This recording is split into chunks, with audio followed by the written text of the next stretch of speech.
Tervetuloa keskipisteeseen. Minä olen Päivi Marjanen ja tässä jaksossa kuulet Jussin tarinan.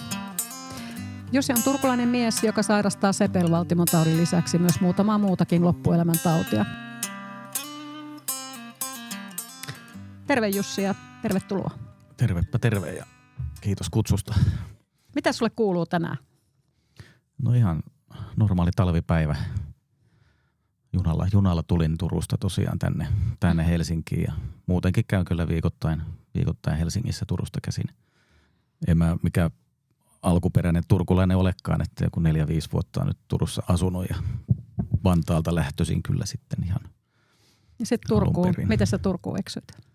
No ihan töiden perässä, että piti perustaa sinnekin yritys, niin siinä yhteydessä sitten käytiin vaimon kanssa, joka tekee kirjanpitoa omalla tilitoimistolla, niin oli usein mukana, kun kävin Turussa sitä yrityksen perustamisen merkeissä ja ihastuttiin molemmat sitten Turkuun, varsinkin kun kesällä oltiin, niin se oli tosi kiva siellä joen rannassa olla ja sitten päätettiin, että no eiköhän me katsella asuntoakin täältä saman tien, kun kerran täällä niin kiva olla ja omat lapset, tai meillähän on tämmöinen uusioperhesysteemi, että on minun lapset ja Ullan lapset, mutta kummatkin alkoi olla niin isoja, että nuorimmat enää oli kotona jonkun verran, niin oli hyvä tilanne, että ei tarvinnut miettiä, että missä me asutaan, niin etittiin sitten asunto sieltä Turusta, löytyikin oikein kiva keskustasta ja päädyttiin sinne sitten lopulta muuttamaan, eikä ilmeisesti lähetä muuta kuin sitten saappaat jalassa. Viihtynyt niin hyvin.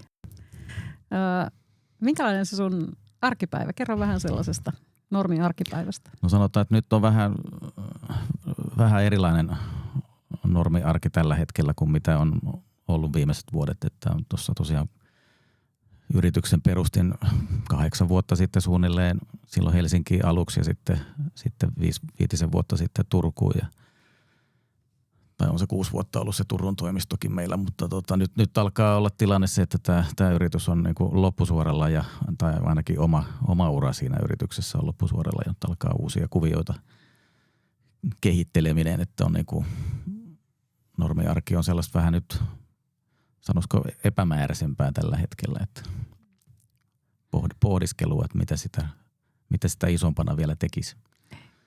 Minkälaisessa fyysisessä kunnossa sä oot nyt? No kellon mukaan vissiin huono tai kohtuullinen siinä rajamailla. Että niin onko sulla joku syke? Joo, mulla on tommonen urheilukello, että pikkusen on taas alkanut aktivoitumaan, että juoksua on tullut harrastettua 13 vuotta sitten kävin juoksen maratonin. Se oli ihan semmoinen extempore juttu, että päätin vaan ruveta harjoittelemaan. Mutta silloin ei ollut vielä tietoa sepelvaltimotaudista eikä muista, mutta oli ihan hyvä kunto silloin, mutta sitten se vähän jotenkin lässähti.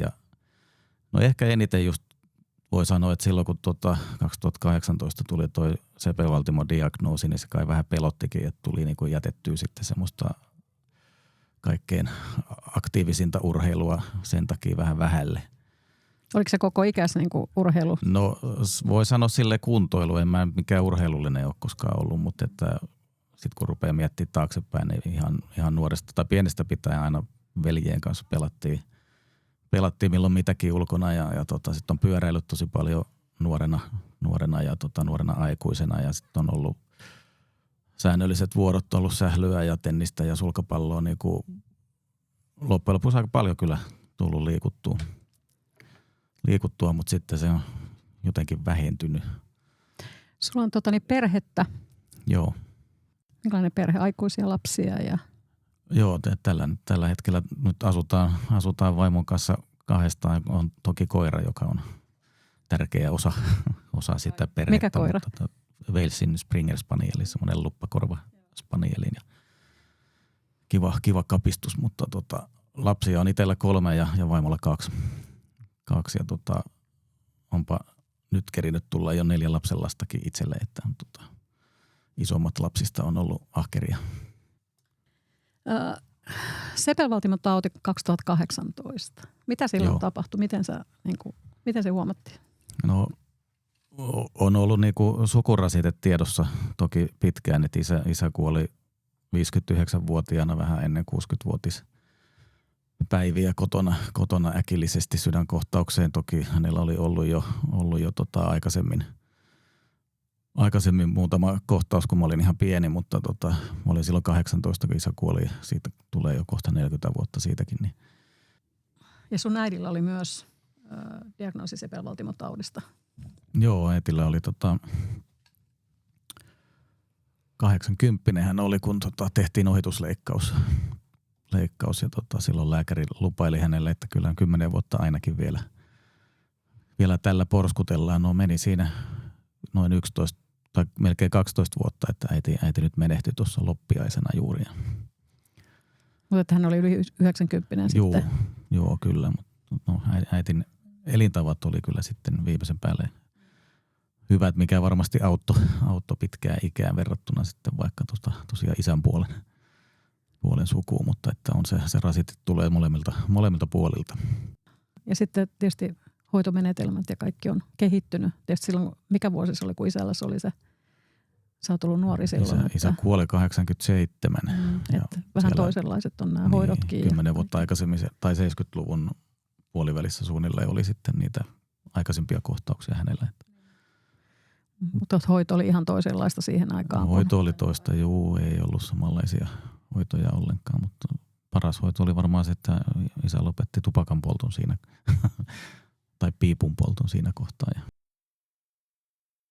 Mutta ei varmasti ollut samanlaiset lääkitykset tai mä uskon, että isällä oikein muuta lääkitystä oli kuin, että sitten tähkäviinapullosta iltaisin aina se korkillinen, mikä oli annettu lääkärin toimesta ohjeeksi.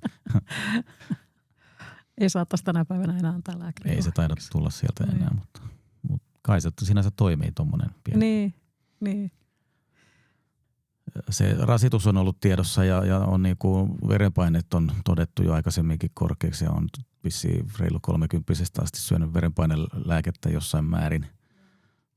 Paitsi sitten on aina ollut vähän semmoinen huolimaton, niin varsinkin silloin kun mä sitä juoksua treenasin enemmän, niin vähän unohtui syödä niitä verenpainelääkkeitä, mutta silloin kyllä ymmärsin liikunnan merkityksen, koska ne paineet pysy silti ihan kohdillaan, vaikka en syönytkään lääkettä, koska tuli liikuttua niin aktiivisesti.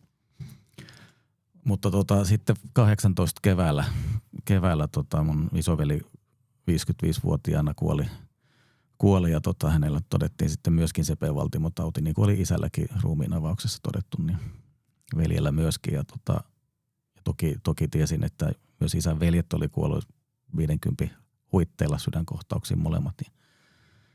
Niin hakeuduin sitten työterveyslääkäriin ihan kerroin, että tämmöinen tapaus ja haluaisi vähän selvittää tarkemmin ja se oli ihan fiksu työterveyslääkäri ja lähetti sitten kardiologille myöskin ja kardiologi totesi, että nyt on syytä laittaa rasitus EKG ja siellä sitten todettiin jotain merkkejä.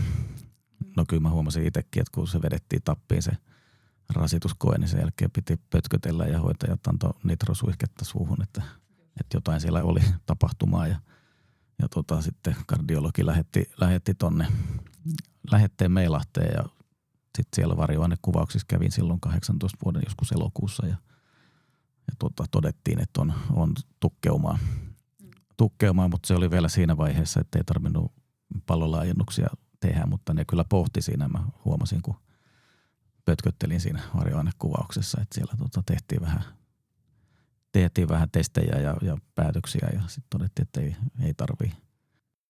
Niin siis siellä ei ollut ahtautumia ollenkaan vai siis oli joo. Mutta mikä ne ei sitten sanonut, että kuinka tiukkoja? No se oli niin kuin siinä, onko se 30-50% semmoista tasoa oli useissa suonissa mutta ei tehty sitten mitään toimenpiteitä siinä, mutta silloin sitten annettiin se tuomio, että tämä sulla nyt on ja sitten oli vähän rankemmat kolesterolilääkkeet siihen päälle ja seurannat sitten vuosittain. Työterveydessä sitten on käynyt vuosittain tekemässä ne verikokeet ja se nyt oli tavallaan sitten taas sen ansiota, että löytyi trombosytemia.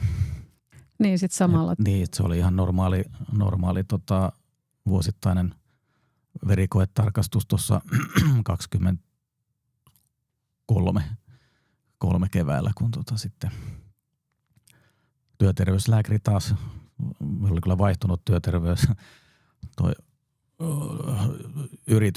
yritys, mutta taas oli noheva työterveyslääkäri, joka kiinnitti huomiota niihin trombosyyttilukemiin, että nämä nyt on koholla ja halusi tehdä uudet verikokeet parin viikon päästä ja ne oli niin kuin edelleen vaan vähän niin kuin noususuunnassa, niin se sitten taas teki lähetteen TYKSiin, kun olin jo Turussa silloin niin TYKSin hematologialle ja ne sitten totesi, että tehdään toi luuydin näyte otetaan ja tarkastellaan sitten, että onko täällä semmoinen geenimuunnos, mikä saattaa olla syynä tämmöiseen ja sehän löytyi sieltä sitten semmoinen geenimutaatio, joka on ehkä 100,000 korkeintaan, että semmoinen äärimmäisen harvinainen, mutta osuu nyt kohdalle sitten sekin. Niin kuin onnettomuudessa. Että oli sillä joo. Että se olisi viivästynyt varmaan sitten, jos ei sitä sepelvaltimo tautia tarkastustaustaa sitä ollut sitten vuosittaista. No olisi varmaan joo, että jos olisi monta vuotta väliä ollut käydä kokeissa, koska en mä nyt ole niin ahkera käymään. Ja sinulla ei ole mitään oireita sen sepelvaltimotaudin lisäksi? Oliko sinulla mitään, huomasit sä mitään väsymystä? No joo, siis sitten jälkikäteen taas pystyi vähän. Että se sanoi sitten se hematologi, kun kertoi nämä tulokset, niin kertoili tämmöisiä oireita, mitä siihen voi liittyä. No joo, väsymys on yksi, mutta sitten niinku ihon kutina esimerkiksi, joka niinku veden kosketuksen jälkeen, niin mä totesin, että no niin, mä oon kyllä valittanut vaimollekin tässä viime aikoina, että suihkun jälkeen kutisee aina ihan niin se ei olekaan mikään kuiva iho, niin, mitä voisi äkkiä kuvitella niin, tai muu. Just näin. Ja sitten totesi tosiaan, että ei ole mitään hoitokeinoa sinänsä, että meidän tehtävä on nyt vaan niinku huolehtia siitä, että pysyy kolesteroliarvot niin alhaalla, että koska se trombosytemia aiheuttaa sitten tukkeomariskin moninkertaistumista ja nämä niinku yhdessä on tietysti vähän semmoinen hankala homma. No kolesterolia sitten on alennettu, ruokavalio ja kova lääkitys. Joo, lääkitys on aika vahva. Mikä sun tavoitearvo siinä on siinä? No en mä tiedä, onko sitä siitä 1,8, mikä se kardiologi silloin Meilahdessa määritteli, niin eikä sitä siitä suoranaisesti ole tiputettu, mutta mahdollisimman alhaalla, että siellä on nyt ollut jossain 1,5 alapuolella. LDL. Onko se ollut niinku vaikeaa vai helppoa? No on se noilla lääkityksillä pysynyt näköjään ja sitten ruokavalio nyt on ollut muutenkin, että ei ole ollut vaikeuksia, kun vaimokin tykkää enemmän kasvispainotteisista ja tällaisista ruokavaliosta, niin siinähän se menee sitten mukana. Toki mä sitten välillä, kun käy lounaalla tuolla työpiirissä, niin sitten tulee hairahduttua. Mutta se on hyvä, että sulla on kotona siellä, joka on kanssa tukemassa sitten sitä, että jos olisit itseksesi, niin osaisitko? En varmasti, joo. Sä olit sitten saanut diagnoosin ja lääkityksen ja muuttuiko se arki siinä kohtaa jotenkin? Nyt ajatellaan, että sulla oli siis vaan että niin kuin huomasit sä jotain semmoista eroa siinä niin kuin normipäivässä?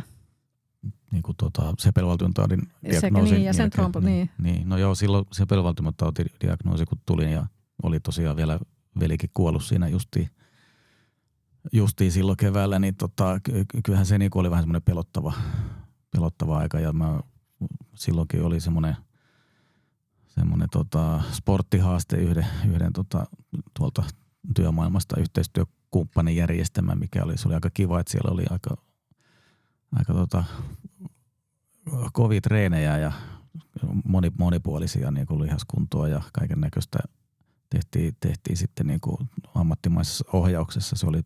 Siinä oli kiva olla mukana, mutta silloin se rupesi sen verran pelottaa siinä, kun tuli sitä diagnoosia, että väistämättä sitten vähän niin kuin mä jätin vekka ne rajuimmat treenit siellä sitten ja se vähän niin kuin lässähti se oma liikunta ja kunnon kehittäminen. Se tietysti vähän harmittaa, koska se oli sinänsä turhaa, mutta mikä sille voi, kun alkaa vähän pelottaa.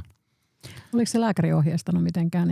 Kyllä se sitä sanoi, että joo, että varsinkin silloin se työterveydenkardiologi ennen sit niitä varjoainekuvauksia, kun totesi, että on merkkejä merkkejä, niin kyllä se niinku sanoi, että tämmöiset niinku kaikkein rajummat liikunnat niin kannattaa jättää pois. Niin sitä mä sitten tietysti tottelin ja siinä oli alkuvaiheessa kyllä niinku se vähän pelotti ja oli vähän nukkumisen kanssa vaikeuksia. Mutta kyllä se sitten meni ohi, kun ymmärsi, että eipä tämä nyt oikeastaan vaikuta loppupeleissä mitään, että huolehtii nyt vaan, että syö lääkkeet ja vähän pyrki ruokavalioa parantamaan ja sitten jossain vaiheessa no tietysti tuli niinku sit sekin vielä, että alkoi kiinnittää huomiota kaikkiin tommosiin lihassärkyihin, hartiakipuihin, kaikki tämmöisiä ihan eri tavalla, että onko nämä nyt varmasti lihaskipuja. Kuinka paljon sä tiesit ennestään niin kuin sillain, että sulla sukurasitetta oli ja sä tiesit, mutta oliko sulla niin kuin semmoista niin kuin tietopohjaa sepelvaltimotaudista ja että mitenkä joku sydänkohtaus voisi oireilla? Tai... No ei sitä ollut, en mä ollut sitä ennen niin paljon kuitenkaan perehtynyt. Et sitten sitä tuli tietysti vähän enemmän tutkittua ja luettua, että minkälaisia on ne oireet ja osittain se tietysti lisää pelkoa, kun no niissä on kuitenkin samanlaisia oireita ihan noissa lihaskivuissakin, mutta on sitä nyt oppinut toisaalta tulkitsemaan, että aika usein kuitenkin on hartia- ja lapajumit päällä, kun tekee kuitenkin puhtaasti tuommoista työpöytähommaa, että konsulttihommissa niin ei ole sitä varsinaista fyysistä duunia kovin paljon. Paljon julkisuudessa puhutaan niin kuin tietysti silloin sydänkohtaukset ja muuta ja siellä kerrotaan niitä oireita. Mä luen ainakin itse niitä nykyään ihan eri lailla kuin aikanaan, että suurin piirtein joka kerta katsotaan, että tässä oli tämmöinen tapaus, että ja tämmöiset oireet. Ja... Joo. Mutta sitten tosiaan toinen sairaus siihen päälle, sitten mulla sitten lisäksi on niinku kihtiä ja sen sellaista, mutta se nyt on saatu kans lääkkeellä aisoihin, että onneksi, koska ne kihtikohtaukset on ihan kamalia. Kerro siitä trombosyteemiasta lisää. Se on mulle ainakin ihan tuntematon sairaus. Joo, se on siis semmoinen, että luuydin ei osaa lopettaa sitä verihiutaleiden tekemistä tai punasoluja, kumpi se nyt oikealta nimeltään on, mutta siis se vaan niinku tekee niitä eikä ymmärrä lopettaa, että semmoinen niinku joku reseptori, mikä siellä säätelee sitä, niin tämä tämmöinen geenimutaatio, mikä nyt mulla on, niin se aiheuttaa just sen, että sit se luuydin ei toimi oikein. Ja sitä nyt sitten hoidetaan solusalpaajilla, eli sytostaatilla, että sitä pitää popsia. Nyt on aika iso annos jo tällä hetkellä päällä, että pitäisi saada pidettyä ne trombosyyttiarvot just sen takia, kun on toi sepelvaltimotauti niin vielä matalammalla kuin mitä sitä normaalisti pyritään. Tuleeko siitä lääkityksestä sivuoireita? Alku oli niinku pahoinvointia, että huomasi, kun sitä joutui alkaa syömään, niin tuli huono olo. Mutta se nyt meni alkuvaiheen jälkeen ohi ja no sitten on siinä matkalla ollut. Tuli jo aikamoiset ripulioireet, mutta sitten se johtuikin siitä, että mulla joku EHEC-bakteeri oli päässyt tulemaan. Mutta sitä nyt sitten yhdistettiin ja tutkittiin aika paljon. Tuuria on siihen huonoa. No siinä osui kyllä paljon kaikkea huonoa tuuria. Niistä ei tiedetä, mikä johtuu näistä perussairauksista. Joo, no sepä. Joo. Kuinka monta pilleriä sulla päivässä? Yhteensä? Aamulla 6 ja illalla 4, välillä 5. Vähän riippuu. Ja siinä on nytessa montako siihen liittyy siihen trombosyteemiaan? Niitä menee aamuin illoin joka päivä aamuin illoin 1 ja parina päivänä viikossa 2. Ne on semmoisia aika isoja kapseleita, mutta on oppinut nielemään ainakin. Joo, toi on muuten tuttua. Mäkin aikoinaan mä olin tosi huono nielemään mitään pillereitä ja mä joudun muskaan niitä ja vaikka mitään, niin on oppinut. Joo, kyllä ne kourallinen menee nyt ihan heittämällä. No sitten sä vaan mainitsit sen kihdin. Sulla on kihti myös. Joo. Miten sulla kihti oireilee? No nyt tällä hetkellä ei ole 6 vuoteen oireillut, kun sain sitten lopulta oikein estolääkityksen siihen, mutta sitä niinku Vaikka 15 vuotta ihmeteltiin, että mikä tämä on, kun aina niin kuin muutaman vuoden tai sanotaan vuoden 2 välein tuli, niin kuin, se on tuolla varpaan nivelessä semmoinen se on ihan järkyttävä se kipu. Se on jatkuva kipu ja sitten se on vielä tuntoarka, niin että niin kuin lakanaakaan voi pitää siinä varpaan päällä. Mutta sitten 19 oltiin vaimon kanssa Madeiralla niin kun joulun. Oltiinko me peräti joulun yli? No kuitenkin siinä jouluaikaa ja me tultiin sitten vuoden vaihteen jälkeen pois, mutta se oli 2 viikon reissu, niin siinä puolivälissä se iski se kiihtikohtaus siellä päälle ja se ei mennyt ohi siinä yleensä ne niinku oli siihen asti kestänyt ehkä viikon korkeintaan ja sitten lähti hiipumaan ja joku kipulääkekin auttoi, mutta nyt ei oikein ottanut mikään. Mulla meni se viikko siinä varvaskivun kanssa ja sitten lähdössä pois sieltä Madeiralta ja se oli niinku välilaskulla tonne Lissaboniin se lento. Oli äärimmäisen tuskallista siinä lentokentällä turvatarkastuksessa, kun tuli vahingossa otettua vähän liian raskaat kengät, niin nekin piti poistaa siinä ja sattui saatanasti varpaaseen. Ja no sitten se lento oli myöhässä, niin me ei keritty jatkolennolle siellä Lissabonissa ja sitten me piti vielä jäädä Lissaboniin niin kuin vuorokaudeksi odottelemaan seuraavaa lentoa. Ja no ei auttanut, kun etsii hotellikeskustasta ja mun piti sitten ostaa lentokentältä semmoiset varvastosut, semmoiset lärpäkkeet, ettei tarvii enää nyt paksuja kenkiä laittaa jalkaan. Ai kauheeta. Se oli kyllä, olisi ollut kiva olla vuorokausi Lissabonissa, mutta se ei ollut kiva, kun piti vaan maata sängyllä ja huutaa tuskissaan. Mutta sen jälkeen menin sitten lääkäriin, kun päästiin kotiin, koska se ei mennyt ohi vieläkään se kohtaus. Ja se kesti lopulta niin kuukauden ainakin sen kertainen kohtaus ja siinä mä sitten sain lopulta lähettää jollekin reumatologille, joka niin kuin oli sitten vähän kokeneempi kaveri ja se totesi, että juu on tämä kihti, kun ne oli niin kuin miettinyt siihen asti kaiken näköisiä muitakin ruusua ja mitä kaikkea. Mutta hän sanoi, että on se kihti ja sitten se katsoi, että sulla on määrätty tämmöinen 100 millin lääkitys tuohon, ei se ota mitään, että on 300 ja rupeat sitä syömään, niin kyllä pysyy. No nyt mä oon sitä siitä lähtien syönyt ja sitä 300 ja on pysynyt poissa. Ihan loistavaa. Ja tässäkin taas, kun tuntuu, että vähän tuurilla mentiin, että satuit sitten osumaan osaavan lääkäri. Niin, no joo, kyllä, että sitä oli vaan palloteltu ja ihmetelty, että mikä juttu. Mutta tietenkään eihän mä voi tietää, miten niitä lääkkeitä on näin erilaisia eri sairaukset, onko niillä jotain yhteisvaikutuksia, että johtuuko joku oire sitten niiden vaikutuksista, mutta ei pääasia, että se pysyy poissa se. Syy on ihan sama, että kun vaan saa olla sitten. No kyllä joo, sitä ei kaipaa yhtään. Ei varmasti. Matkusteleeko sä paljon tai te vaimon kanssa? No kyllä me niin kuin vuosittain käydään joku reissu tekemässä, että nyt on ollut tapana käydä muutamana vuotena semmoisella jollain pienellä prokefestarilla tuolla ympäri Eurooppaa. Että käytiin Ranskassa ja nyt oltiin Puolassa viime syksynä. Tai tänä syksynä, tämän vuoden syksyllä. Niin. Yleensä hyvässä sit hoitotasapainossa siinä kohtaa. On se ihan hyvä, joo. Ja kyllä niin kuin se, mitä jossain kohtaa vaikutti, että rupesi niin kuin miettimään just noita matkusteluasioita, että onko se nyt sitten turvallista, kun on näin kaikki sairaudet päällä, mutta olen saanut lääkäreiltä lausuntoa, että ei mitään, ihan hyvin voi lentää ja muuta, että pitää vaan nesteyttää. Miten oliko sinulla muita sairauksia vielä nyt sitten? Se kihti, sepelvaltimon tauti, trombosyteemia? No en mä tiedä, onko siinä mikään sairaus, mutta niin kuin närästys on semmoinen ainainen riesa, että sitä pitää koko aika somakilla hoidella. Parin päivän välein otan aina sen. Ei siinä ehkä mitään varsinaista sairautta ole taustalla, mutta kyllähän nyt tietysti kun pistelee kaiken maailman lääkkeitä, niin voi varmaan sekin vaikuttaa. Ja no stressit varmaan omalta osaltaan. Mutta. Kuulosteleeko sä omaa oloa silleen, niin tuntuuko, että sä oot herkempi?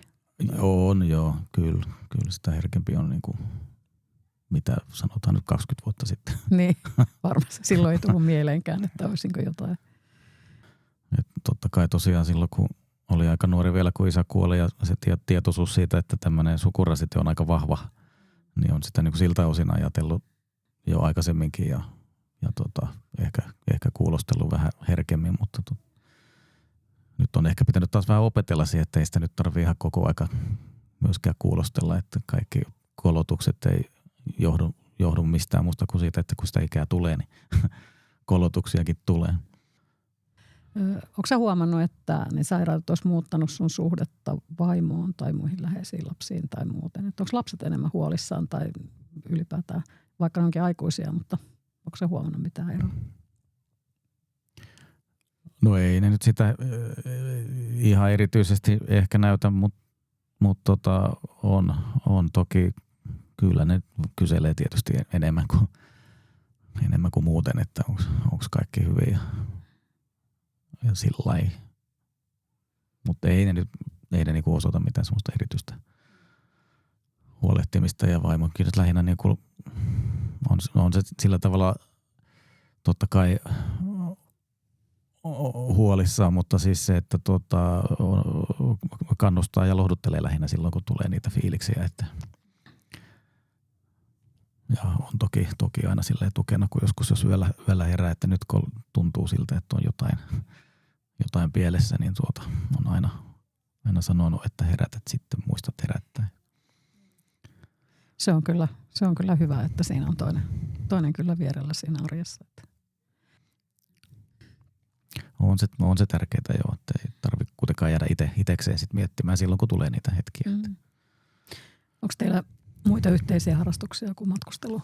Teettekö yhdessä, liikutteko tai muuta? Joo, no juoksuharrastus on nyt ollut tässä siis tälleen vähän on-offilla, että ei ole ihan jatkuvasti ollut päällä, mutta onkohan me nyt 3 vuotta taitaa tulla nyt siitä, kun me semmoiseen juoksuryhmään on menty yhdessä ja on käyty sitten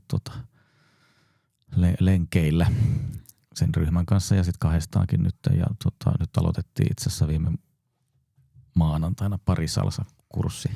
No niin, ootteko te tanssinut aikaisemmin jotain muuta? Ei ole. Niin ihan tanssiin tähtien kanssa. Joo, kyllä, nimenomaan. Se on kyllä hieno. Ja tää on Turussa. Turussa, joo. Turusta löytyy mitä vaan. Nyt voi mainostaa, että onko joku. No Turusta löytyy mitä vaan, se on kyllä totta. Ja se on kyllä niin mahtava kaupunkina, että kun siinä keskustassa asuu, niin kaikki on kävelyetäisyydellä, ihan kaikki. Se on niin kompakti, näppärä kaupunki. Käytätkö te kulttuurijutuista, elokuvia, teattereita, musiikkia? Ja sitten sä puhuit niistä proke-keikoista tuolla maailmalla, mutta käyttäkö te keikoilla siellä ihan Turussakin? Käydään me Turussakin. Nyt ehkä ei ole ihan niin aktiivisesti käyty kuin mitä on, niin kuin mielikin tekisi, mutta jostain syystä on vähän niin kuin jäänyt vähemmälle. Mutta niin kuin jatsi ja proke on ollut meillä koko ajan semmoinen yhteinen juttu ja me käytiin välillä katselemassa erinäköisiä jatskonsertteja Turussakin paljon useammin. Että siellä on aika aktiivinen tuo Turku City Jazz-yhteisö. Teatterissa jonkun verran pyritään käymään. Meillä on siinä tien toisella puolella on Linnateatteri ja siellä on aina hyviä esityksiä ja stand-upia välillä ja konserttejakin siellä on ollut, niin se on helppo kävästä siinä. Kuulostaa siltä, että arki on niin kuin hyvin silleen niin kuin monipuolista ja sellaista täyttä kuitenkin, vaikka on sitten sairauksiakin, että ei ole jäänyt sitten sinne. Ei ole jäänyt niin kuin tavallaan potemaan sitä. No juu, ei kannata kyllä jäädä, että sitä, jos voi jotain rohkaisua muille antaa, niin ehdottomasti pitää jatkaa elämää ihan niin kuin ennenkin, ettei se niin kauan kuin se ei suoranaisesti vaikuta siihen, niin ei sen tarvitse antaakaan. Niin. Sitten tietysti kun menee niin pahaksi, niin sitten ei ole vaihtoehtoja. No se on asia erikseen, joo. Mutta sitä ehkä kannattaa jäädä odottelemaan. Ei varmaan. Ei. Et varmaan tulee kyllä tilanne näin, että jos jää odottaa siihen. Että teknologiasta tuli mieleen, mä kysyin, että onko sulla käytössä, oli puhetta siitä sykekellosta, mikä sulla oli, niin käytätkö jotain muita, jotain laitteita, teknisiä laitteita? No ei oikeastaan ole muita laitteita kylläkään. Että kyllä nyt jos sykettä seuraa ja sen huomaakin, kun kuuluu lääkitykseen beta-salpaa ja myöskin tietenkin niin kuin luonnollisesti, niin kyllähän sen sitten näkee tuossa just niin kuin juostessakin, että mulla on aina se lyöntiä alhaisempi syke kuin vaikka vaimolla, vaikka ollaan niin kuin varmasti samassa kunnossa ja ihan samalla tasolla niin kuin siinä juoksemisessa, niin se leikkaa sitä sykettä, mikä on sitten toisaalta ihan selvästi vaikuttanut myös siihen, että sitten vähän niin kuin kestää pidempään, että saa niin kuin itseensä semmoiseen, että tuntuu vaikealta se juokseminen aina alkuun aika pitkään, koska ne sykkeet ei lähde nousuun. Kuitenkin se vaatii sen tietyn syketason, että saa niin kuin itsestä irti. Ja sitten tietysti jos tulee niitä semmoisia fiiliksiä joskus vaikka yöllä huomaa, että nyt niin kuin jyskyttää tai jotakin muuta, niin kyllähän sitä sitten katselee vähän sitä sykettä, että onko tässä nyt syytä huoleen. Ja sitten kun se näyttää ihan normaalia, niin okei. No. Paitsi joskus sitten, jos huoli oikein nousee ja tämmöinen, ei kai nyt ihan paniikkikohtauksesta voi puhua, mutta jotain sinne päin, niin kyllähän se nostaa sykettäkin sitten. Onko sulla ollut tilannetta, että sulla on ollut niin huono olo, että sä oot joutunut lähteä päivystykseen? Onko sulla semmoista tullut muuta kuin se kihti on tietysti varmaan semmoinen voi olla, se on toinen. Mutta niin kuin, jos ajattelee sepelvaltimon tautia tai sitten tätä trombosytemiaa, että oletko sä joutunut käyttämään vai pärjääksä niin kuin normiarjessa yleensä ihan? Kyllä mä oon pärjännyt joo, ja sitten tosiaan kun mun kanssa voi spekuloida vähän, että onko tämä nyt minkälainen tämä tilanne tässä, niin sitten se yleensä rauhoittaa kyllä. Että. No sulla on tuommoinen harvinainen kombinaatio noita sairauksia, mutta oletko sä jostakin näistä sairauksista löytänyt vertaistukea, siis jotain muuta, joka olisi kokenut jotain samaa? No kihdin osalta on, tai se oli jo silloin aikanaan, kun sitä vasta arvuuteltiin, että mikä tämä on tämä varvasongelma, niin oli kyllä yksi kollega tai työyhteisöstä tuttu vanhempi mies, joka itse osasi heti sanoa, että joo, kihti sulla on, että hänelläkin on. Ja sekin jo kertoi silloin, että tämmöisillä estolääkkeillä se pysyy ja ruokavaliolla niin aisoissa, mutta sitä ei sitten taas tuolla niin kuin työterveyshuollossa silloin vielä osattu heti yhdistää kihdiksi, niin se ei hoito ei tavallaan lähtenyt sitten sen osalta silloin liikkeelle. No mutta joo, siitä sain kyllä ihan hyvää vertaistukea ja no nämä sepelvaltimosairautta on suvussakin niin paljon, että onhan sitten tietysti puhuttu meillä pienestä pitäen voi sanoa, mutta ei ehkä sellaista niin kuin suoraa keskusteluyhteyttä ole.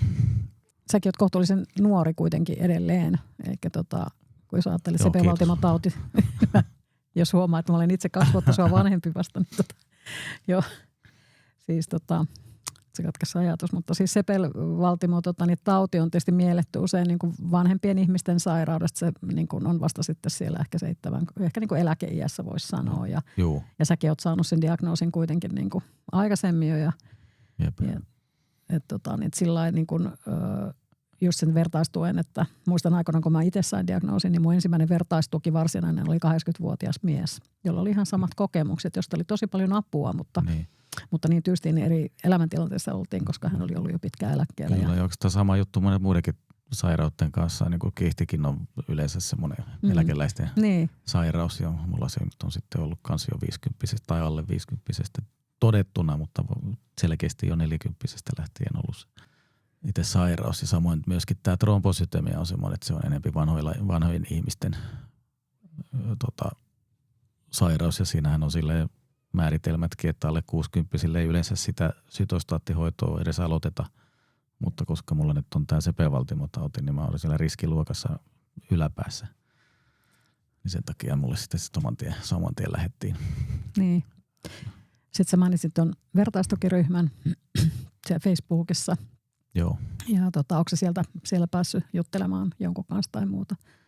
No ehkä mä en ole kauhean aktiivinen juttelija, että aika vähän on lähtenyt keskusteluihin, mutta seurannut kyllä ja saanut sitä kautta tukea. Ja onneksi myöskin tästä verisairaudesta se ei ole ihan suoraan kyseisen taudin, koska siinä on samaa ryhmää kuuluu muutamia muitakin, niin kuin joku trombosytemia vera ja jotain muuta. Joku polysytemia vera oli se toinen sairaus, mikä on niin kuin samantyyppinen ja tämmöisiä. Niin sitä samaa sairausryhmää koskeva tämmöinen vertaistukiryhmä löytyy myös Facebookista ja siellä on sitten kanssa lueskellut niitä ja jotain kommentoinut, mutta kyllä se on auttanut tietysti, että sieltä saa. Ei ihan tarvitse itsekseen niitä päkkäillä. Että. No näin on. Jos jaksaminen on välillä vähän koetuksella varmaan sullakin, niin onko sä oppinut sanomaan ei tai jotenkin rajoittamaan tai itse niin ottamaan enemmän itseäsi huomioon? Tai ehkä, että onko se ollut siis sellainen sitten, että mä mietin, että jos sulla on yrittäjätaustaa, niin perinteisesti yrittäjillä on aika paljon töitä. Niin, joo. On töitä tullut tehtyä toki paljon ja on kieltämättä aika huono sanomaan ei myöskin. Monessakin mielessä edelleenkin, mutta ehkä on kyllä oppinut vähän kieltämättä pakonkin edessä, että ei sitä ihan voi kaikkea suostua. Mutta tietysti nytkin tosiaan, kun tuossa tämä tilanne on töiden osalta semmoinen vähän epämääräinen, että on niin kuin tavallaan loppumassa yksi vaihe, niin tässä on niin kuin toisaalta alkamassa aika montakin kuviota, mitä on ilmoilla ja nyt ei tosiaan oikein osaa sanoa kunnolla ei, että tulee vielä äkkiä niin kuin aika monessa jutussa mukana. Mutta mä oon sanonut aikaisemminkin tuossa, kun monet on silloin tässä vuosien saatossa, kun yritystä perustelin ystävien kanssa ja siihen liittyen pari muutakin yritystä siihen rinnalle ja kaikki on, tai ei kaikki, mutta jotkut on ollut huolissaan sitten just jaksamisesta, että ei pidä liikaa tehdä töitä, mutta kun ei se työnteko ole se, mikä rasittaa silloin, kun se on kivaa. Jos sä teet sitä, mistä sä tykkäät. Mutta sitten kun se alkaa kääntyä siihen, että se ei olekaan enää niinku mieleistä ja sä et pääse niinku itse toteuttamaan niitä omia ajatuksia tai joku tulee sanomaan päinvastaisia, mitä itse tekisi. Ja se ei ole enää kivaa, niin sitten se alkaa rasittaa siinä vaiheessa. Mun mielestä ei saa sillä tavalla lähteä yleistämään, että jos joku tekee paljon töitä, niin se on heti kauhean rasitus. Että voi olla paljon rasittavampaa tehdä vähän, mutta sitten et sä et pakolla. Niin, ja itselle ainakin, että jos niinku päivät täyttyisi siitä, että ei ole mitään tekemistä, niin ihan varmaan olisi paljon rasittavampaa. Se on ainakin paljon vaarallisempaa. Niin. Ajatellaan tulevaisuutta nyt sitten. Nyt tosiaan sulla on vähän tulevaisuus auki työkuvioiden kanssa ja silleen vähän vielä hakusassa, mutta mitä sä ajattelet tekevässä myös 10 vuoden kuluttua? Niin, kyllähän se rupeaa ole se hetki, kun sitten olisi niinku oikeasti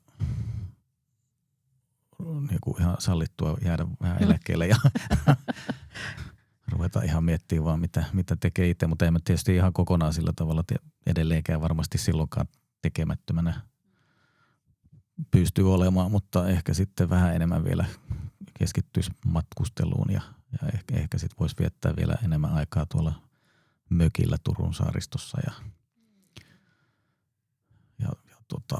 koittaa vähän niin kuin tehdä semmoisia asioita, mitä voi kuvitella, että nyt on jäänyt tekemättä sen takia, että on niin paljon kaikkea semmoista pakottavaa duunihommaa. Mutta jonkunlainen semmoinen tutorointi, mentorointirooli sitten myöskin tuoreille yrittäjille, ne on semmoinen, mistä tykkäisin. Jotain musiikkiin liittyvää. Siitä voitaisiin puhua ihan kokonainen toinen podcast, kokonaan musiikkiin liittyvää, mutta soitaksä tai Ei ole koskaan erityisesti soittanut, että on mulla sähkörummut kotona ja niillä on välillä kiva paukutella, mutta en ole siis millään tavalla erityisen musikaalinen, mutta tykkään kuunnella musiikkia ja nimenomaan semmoista musiikkia, mikä antaa vähän enemmän ajattelemista kuin tommonen amerikkalainen tuotettu poppi. Mä vielä palaisin noihin sairaala- tai terveydenhuoltokokemuksiin siellä, että kun se on nyt hoidettu siis sekä yksityisellä, sä ajattelet sitä työterveyshuoltoa ja sitten on laitettu lähetettä sinne julkiselle. Mua kiinnostaa sen takia, koska ympäri Suomea on kuullut niin paljon hyvin erilaisia kokemuksia ja tuntuu, että samaa vaivaa saatetaan hoitaa hyvin eri lailla. Miten sä arvioisit sitä sun hoitopolkuja ja tällaisia, että miten ne on niinku sujunut? Mä kysyn aina niinku ihan siis ihan numeroarviota 0-100 tai kouluarvosana 4-10, miten vaan. Esimerkiksi julkiselle, jos sä annat. No yleisesti ottaen julkinen terveydenhuolto, mistä on päässyt itse nauttimaan, niin kyllä se hyvä on, jos kokonaisarvosanaa lues antaa, niin vähintään 8, ehkä antaisi vähän enemmänkin. Asteikolla 40. Niin, 40 asteikolla, niin kyllä me niin hyvän puolella ollaan, että on tullut aina nopeasti niin kuin, tai yllättävän nopeasti, niin silloin Meilahdesta tuohon varjoainekuvauksiin ne lähetteet ja ne hoitu hienosti ja samoin sitten tuon trombosytemian kanssa luuydin-näytteessä oli haasteita ja aikaisemminkin on ollut kokemusta siitä, että kun on harjoittelijat tekemässä tämmöisiä punkteeraustyyppisiä ratkaisuja, niin mulla meni siinä luuydin näytteen ottamisessa, piti 4 kertaa ottaa ennen kuin saatiin kelvollinen näyte sieltä ja se ei ole hirveän mukavaa, kun sitä ronkitaan sitä luuydintä tuolta. Mutta harjoittelijoitakin tarvitaan, niiden täytyy aina harjoitella. Muistan aikaisemmin joskus 90-luvun puolivälissä mulla oli poskiontelotulehdus levähti tuonne otsaonteloon ja sitä vaadittiin sitten aika aktiivista punkteerausta. Kävin 5 kertaa peräkkäin sitten Meilahdessa punkteerattavana ja meni ihan mukavasti, mutta viimeisellä kerralla sattui olemaan sitten joku amanuenssi tekemässä. Antoivat harjoittelutehtävän tietysti, kun mä olin jo vähän rutinoitunut siinä, niin se ei sitten ihan onnistunutkaan, että ensinnäkään puudutus ei mennyt ihan nappiin, että se teki aika kipeätä, kun se työnsi sitä neulaa, sitten sitä punkteerausneulaa sinne rustoon ja tietysti hän näki sitten tämä amanuenssikin, että mua sattuu, koska puudutus ei ole osunut nappiin, niin sitten se ei saanut työnnettyä sitä perille asti, mutta se rupesi kuitenkin painaa sitten sitä pumpulla sitä painetta sinne ja se sattui vielä enemmän sitten. Niin, ja sitten se hoitaja niin tavallaan heitti sen amanuenssin sivuun, että nyt kutsutaan ylilääkäriä. Sun pelastus. Sitten saatiin se hoidettua, mutta siitä jäi vähän niin kuin huono fiilis tommosiin harjoittelijoihin. Niin aika jännä joo, mutta sitten kun mulla oli umpisuolen tulehdus tuossa joskus 2011, se taisi olla keväällä, niin, tai 12, en muista kumpi vuosi, mutta Hyvinkään sairaalassa sitten jouduin sinne sitä leikkausta tekemään. Taas oli tämmöinen erikoistuva kirurgi siinä sitten kyseli siinä illalla että meillä olisi leikkaus nyt tuossa yön aikana, että hän olisi nyt tekemässä tämän. Sopiihan se sulle, että hän harjoittelee. Ja no, joo, ainahan se on joskus harjoiteltava ja poishan se pitää ottaa, niin siitä vaan. Mutta siinä ei ollut mitään ongelmaa. Se meni kait, koska olin nukutuksessa, niin en tiedä ainakaan. Niin, kukaan ei ole kertonut. Ei ole kerrottu, että tuossa. Mutta joo, no sitten taas tosiaan toi selkäydin punkti tai luuydin punktion tekeminen meni taas vähän harjoittelun piikkiin, että sinnekin tuli sitten ylilääkäri paikalle ottamaan lopulta sitten sen onnistuneen näytteen, mistä saatiin tulos. Mutta ehkä se, mikä nyt on, koska eniten on nyt kokemusta just TYKSissä ja hematologialla tästä, koska mä oon nyt rampannut siellä niin kuin varmaan 15 kertaa poliklinikalla ja verikokeita on kuukauden välein suunnilleen. Niin hyvähän se on se hoito, mutta se, että se vaihtelee, mulla on niin kuin lääkäri koko ajan eri, joka sieltä soittaa tai minkä luona sitten käy. Et ei semmoista suoranaista hoitosuhdetta sit pääse syntymään, joka tietäisi, jonka kanssa kun on puhunut jotakin joskus, niin se olisi niinku taustalla se tieto olemassa, vaan kun aina tulee uusi tyyppi, joka vaan katsoo ne tekstit, mitä siinä on kirjoitettu. Ja, et ehkä siinä on, tai se olisi kivempi, kun olisi vähän pysyisi vakaampana vakiona se hoitosuhde siinä. Miten siellä työterveydessä niin kuin yksityisellä puolella, että mitä sä niitä arvioisit, jos annetaan niillekin kouluarvosana? No ei se tarvitse paljon huonompi olla, että kyllä se 8 paikalla varmasti on se työterveyshuoltokin, että mulla on niin kuin terveystalosta ja mehiläisestä kokemusta ja tietysti siinä nyt on enempi se, että kun on itse vähän vaihdellut niitä lääkäreitä, että onhan se aina joku nimetty oma työterveyslääkäri, mutta sille ajan saaminen on monesti hankalampaa ja sitten on ehkä vähän etsinyt sieltä sellaista lääkäriä, jolla on sitä ainakin esittelyn mukaan kokemusta.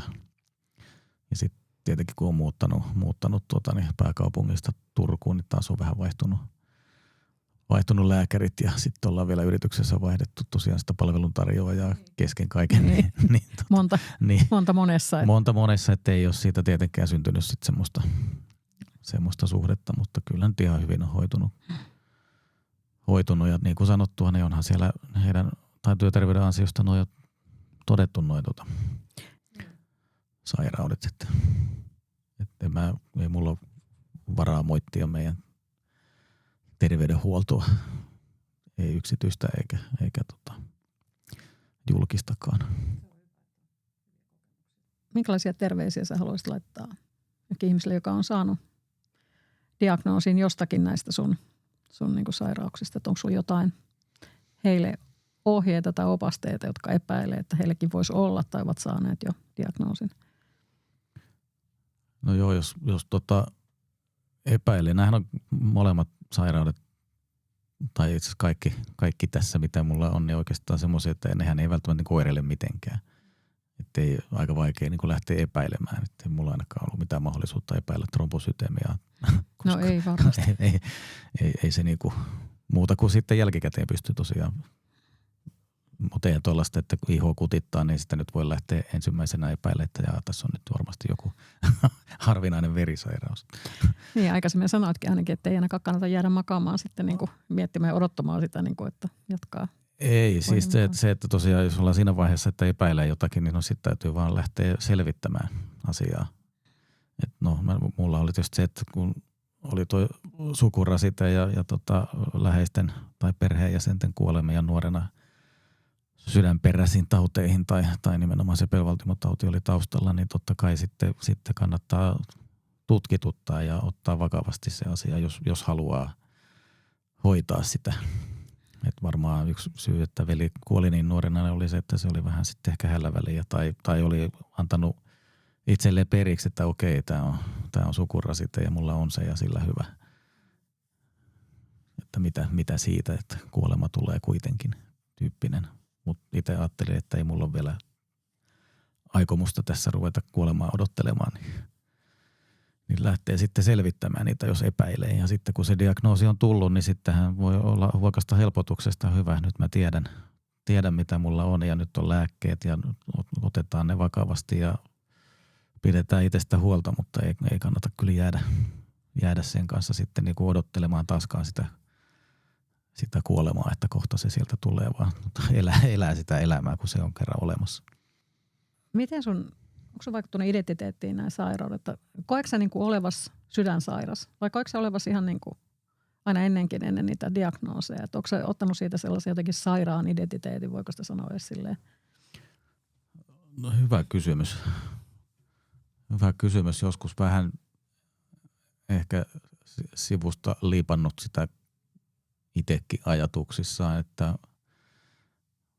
ehkä kyllä mä voisin väittää, että jollain tavalla se on vaikuttanut ja on jollain tavalla niin kuin identifioitunut sitten niin kuin sydänsairaaksi, sitten kun on vielä toi verisairaus siihen päälle, että voisin sanoa olevani sydän- ja syöpäsairas samassa paketissa, mutta sitten toisaalta kuitenkin, kun ei vaikuta elämään, niin en mä nyt mitenkään tietoisesti halua sitä korostaa. Mutta tällaisessa kohdassa, kun tämä podcastikin, niin tämähän on hyvä, että nyt kertoo niistä kokemuksistaan. Niin, itse asiassa tämä oli kyllä sen takia mä halusin tullakin itse asiassa, koska ihan itsellekin hyvä tekee puhua ääneenkin. Niin, pistää vähän niin kuin kasaan, että mitä on tapahtunut. Niin. Ja tiedostaa ja ymmärtää ja hyväksyä, että on tosiaan. Nämä sairaudet olemassa, eikä niille mitään voi. Niin. Ja kuitenkin eletään. Edelleen eletään, eikä se siihen lopu se elämä, vaikka saa vakavia diagnooseja. Niin, ei lopu niin kauan, kunnes pistetään siihen pisteeseen, että täytyy niin kuin hyväksyä tietysti sekin piste, jos semmoinen tulee, mutta siihen asti ei kannata liikaa murehtia, ja antaa vaikuttaa elämään. Mutta sitten se on tiedostettava ja myöskin tilanteissa, joissa sillä voi olla merkitystä, niin syytä kertoa eikä myöskään piilotella. Kiitos Jussi, kun tulit kertomaan tarinasi. Kiitos. Oli kiva tulla.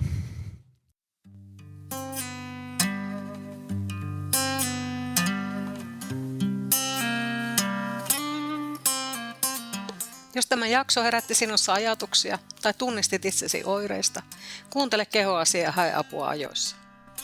Jos haluat jakaa oman tarinasi tai kommentoida tätä jaksoa, löydät podcastin somesta ja voit lähettää myös minulle viestiä. Osoitteen löydät alta. Tarinat jatkuvat seuraavassa jaksossa. Moikka!